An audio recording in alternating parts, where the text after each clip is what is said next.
What I'm about to tell you is a true story. It happened to a friend of mine, but she was very, very embarrassed about it all, and so she's asked me to relate what she told me. But be warned, it's a very, very fishy tale. Hope you're ready.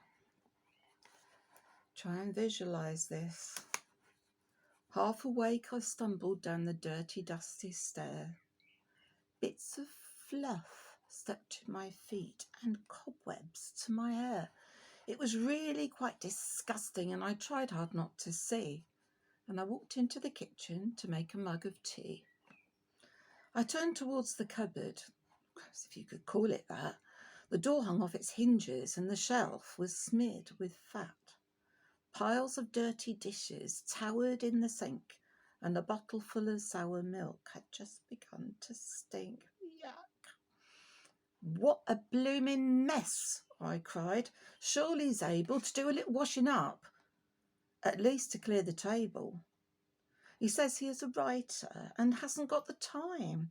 He'd rather write stories or a silly little rhyme. My appetite, it vanished. I was quite disgusted. Had not hoped to find it spotless, clean and dusted. Just a sultry tea bag, a cup or sorry letter would have been enough to make me feel a little better. I rung him on his mobile to meet me at the station, and I grinned from ear to ear in sweet anticipation.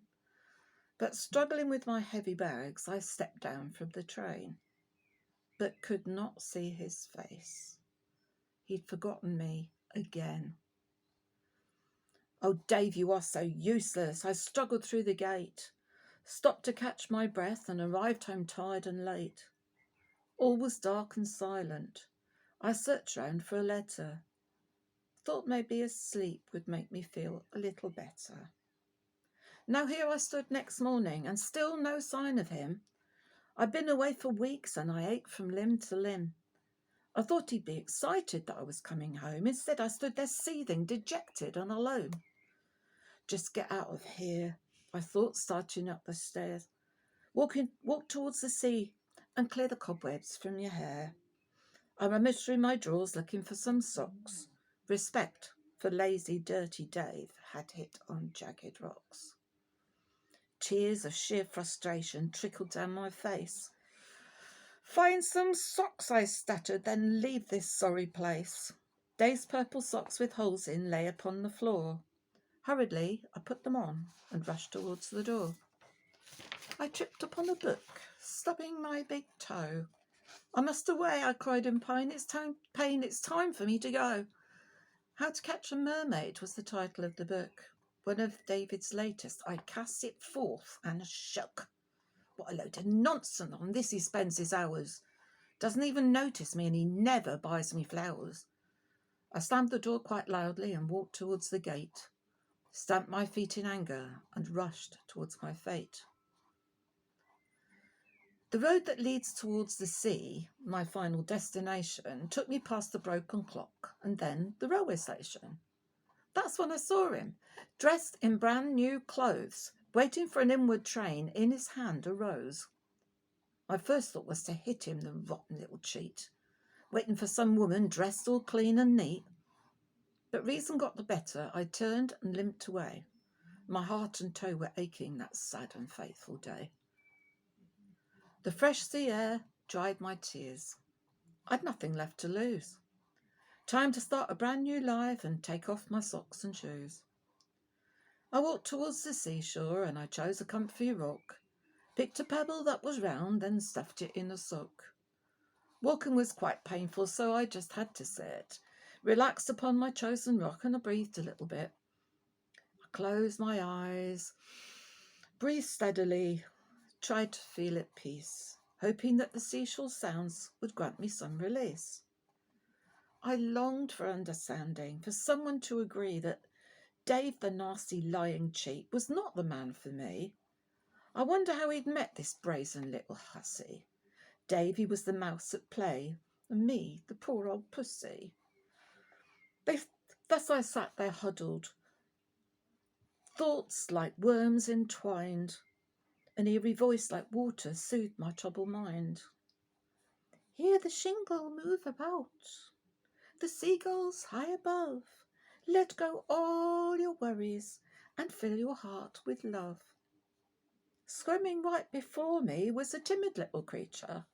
A flashing, shiny fish's tail was her most striking feature.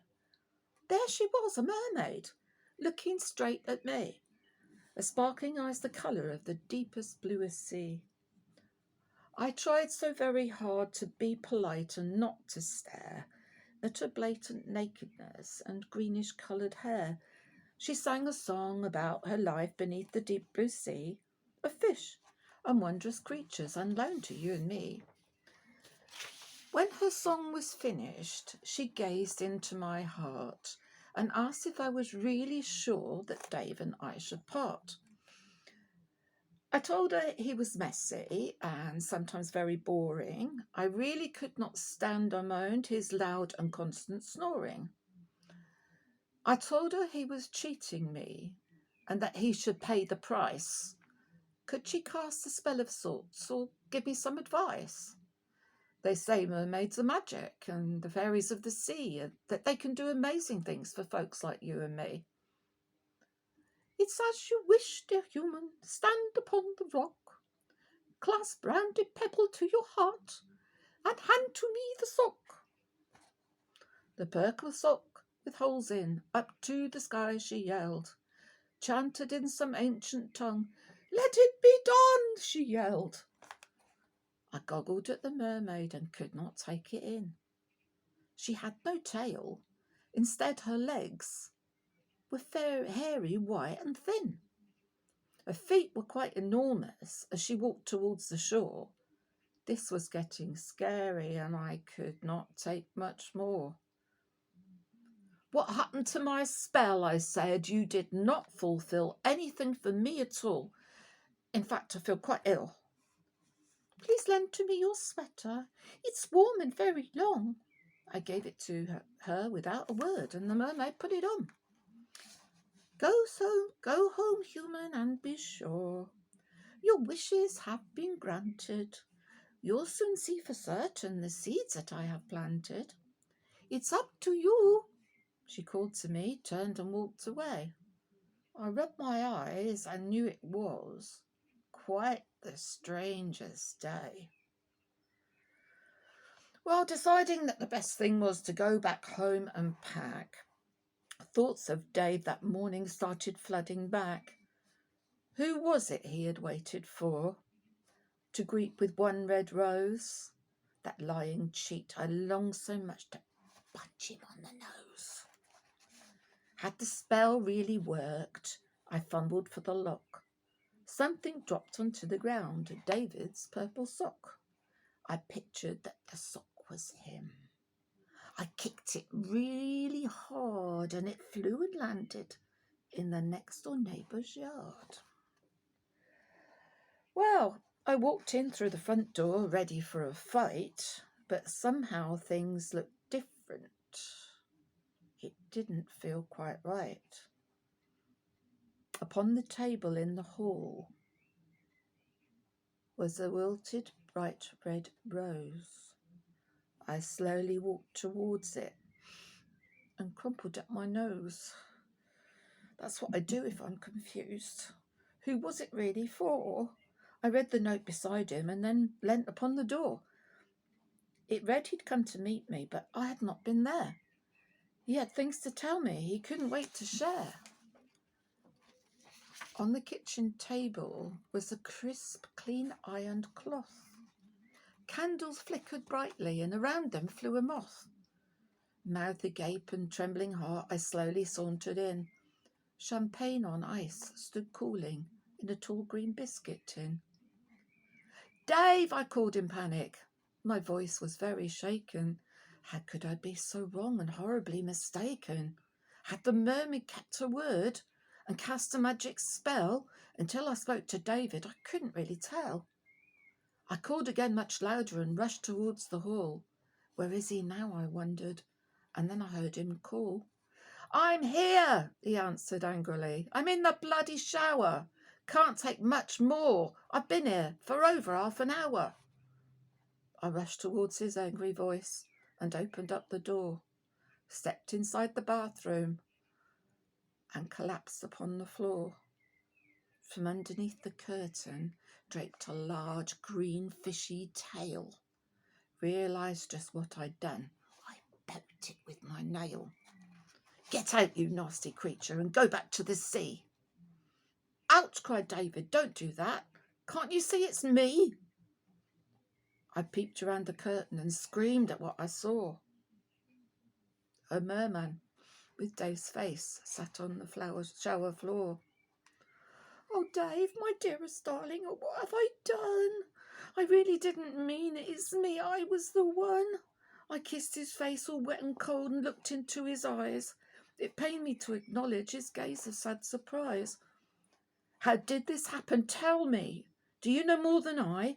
He looked at me, so puzzled, but what could I reply? The damage that I'd done couldn't have been worse. My poor David smitten by a mermaid's curse. Well, I told him all about some things that really bothered me. Arriving home to such a mess, no hot cup of tea. I was sad and angry and couldn't find clean clothes. You didn't come to meet me and I saw you with a rose.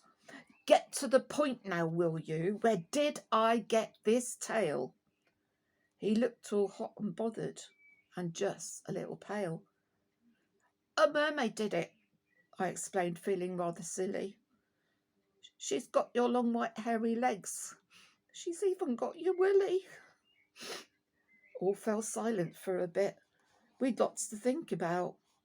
Make sense of this awful mess and try to sort it out. The water from the shower flowed towards the door, the first small indication of what we had in store. I can't stay here, that's plain to see. I'm feeling rather hot. The chlorine in the water will cause my tail to rot. I need to journey to the beach. It's there that I should be. I have the constant longing to dip into the sea.